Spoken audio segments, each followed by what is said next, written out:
अमरावती मनपा क्षेत्रात गाजलेल्या शौचालय घोटाळ्यातील मुख्य सूत्रधार असलेल्या याची तिसऱ्यांदा घेण्यात आलेली पोलीस कोठडी आता 9 सप्टेंबरला संपणार आहे।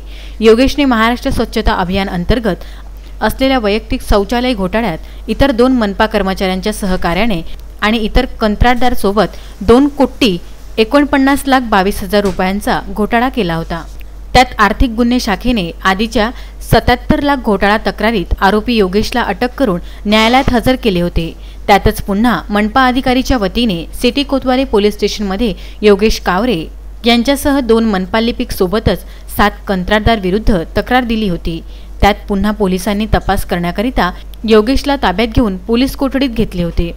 तर नव्याने दाखल झालेल्या तक्रारीत इतर आरोपी कंत्राटदारांनी अटकपूर्व जामीन घेण्यात यशस्वी झाले होते। याच घटनेत आता 9 सप्टेंबरला पुढील सुनावणी न्यायालयात होणार आहे आणि त्याच दिवशी योगेश कावरे याची सुद्धा पोलीस कोठडी संपणार आहे। आता 9 सप्टेंबरला न्यायालयात सर्व आरोपीबाबत काय स्पष्ट होईल याकडे सर्व नागरिकांचे लक्ष लागले आहे। अजय शृंगारे, विदर्भ न्यूज, अमरावती।